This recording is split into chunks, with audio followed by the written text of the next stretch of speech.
phone call yesterday. Do you want to drive an R32? I was thinking Volkswagen, but then they gave me a 1990 Nissan Skyline. This is an R32. I've never driven right-hand drive. This is going to be really clunky and awkward, so let's see if I'm coordinated enough. All right, boys, it's time to get into a right-hand drive car in the US. It's going to be a little awkward. We're going to make it do. Is this? I have no idea. All right. This is what happens when you buy like 25-year-old cars or older even. Oh. Stock clutch? I don't think so. Okay.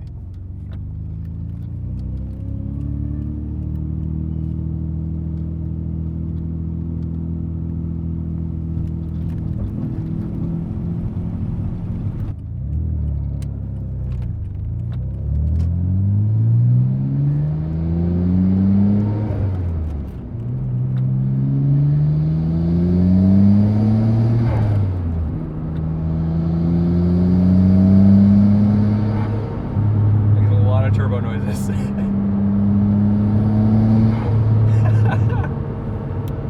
This car is a legend. And yeah, I do find myself sitting on the left a little more than I want to be.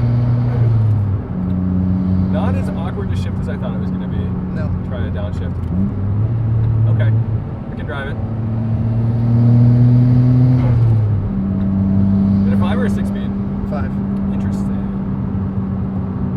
Tell us what this car is and why did you buy this? It's a 1990 Nissan GT-R, R32, basic bolt-ons, intake exhaust, intercooler and blow-off valve, and upgraded boost.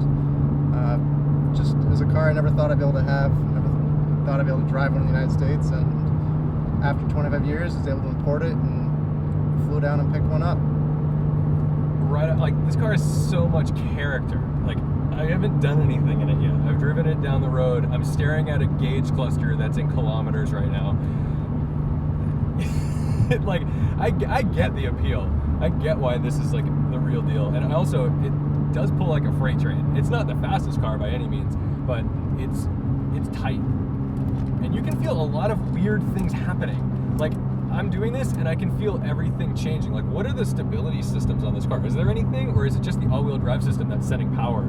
There's the all-wheel drive system, and then there's the Atessa with the rear-wheel steer. So depending on your speed, rear-wheel steering will kick out to the same side or the opposite side. Okay, so that feeling had to have been the rear-wheel steer. Yep. Because that is so strange. Like, I feel this bite in my butt a little bit, and it's just planted.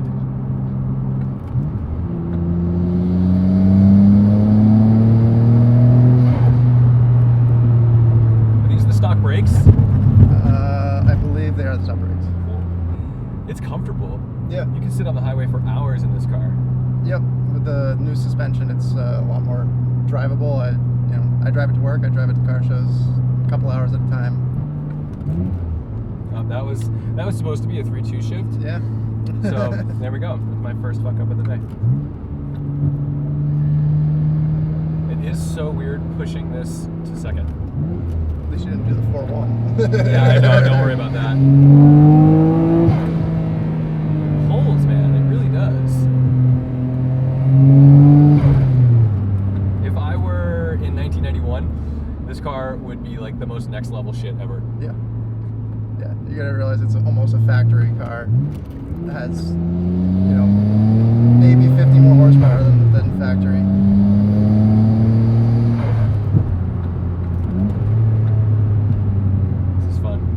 It's so simple that this is just a different side of the car, but at the same time, like, it adds a whole other level of like driver focus and attention to what you're doing. So your next left. Got it. I went to grab my directional over here already. Yeah, Scott, I'm getting kind of bored. Can we put on Too Fast, Too Furious? Yeah, so Scott actually has on his navigation system, in the hard drive essentially, how many Fast and Furious movies are in there? Just the first 4. Just the first 4, in case he gets bored. I just threw a thumb drive on with some music that happened to have some stuff on it as well. I hope it's the entire soundtrack to Initial D. Yes.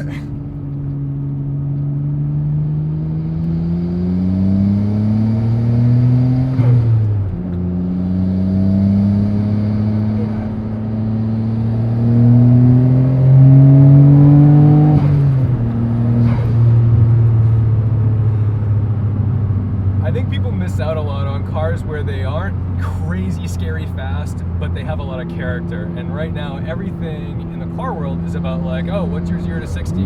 What's this about? What's that about? How, you know, like how does it do on the Nürburgring? Like this is so planted. This is so much fun.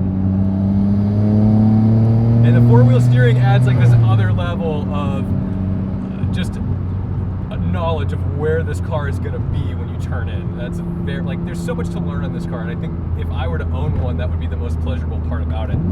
Is just knowing that I'm gonna need to learn the car, and I'm not, you know, it is planted enough that I don't tiptoe around it, and I'm getting in this car for the very first time, and I'm comfortable, but at the same time, there's so much to it that to actually drive this car on its limits would frighten me. And people build these out to serious power plants.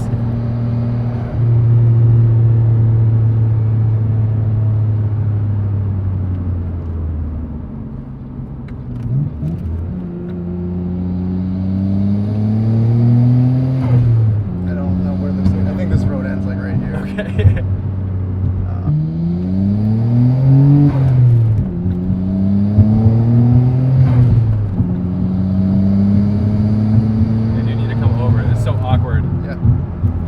Focus on this fog line.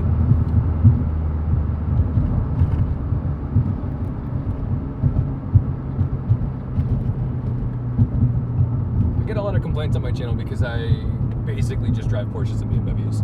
People are like, "Oh, you're just a fanboy," and maybe that's right. Maybe I am a fanboy, but I would actually own one of these. This is really fun. It's good to hear.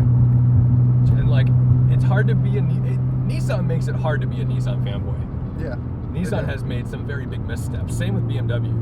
I can't be a BMW fanboy anymore because I'm stuck with everything they've made in the last 5-10 years. Yeah. And it sucks. Bloated and it's really sad. And Nissan, just CVT everything. yeah. It's boring. Style is way over the top and obnoxious. This is perfect. This is like an everyday two-door, cool-looking coupe, but it's got so much more to it, and there's technology in it. And there's technology in it that for 1991 blows my mind. My Outlaw 911 is an 88, 3 years earlier, and it's basically a steel cage, an air-cooled engine, and nothing else. It's just wheels, tires, and engine. This car has like technology in it. They were like going for something here. No, I completely agree. That was looking at my E30. It's again 87, 88.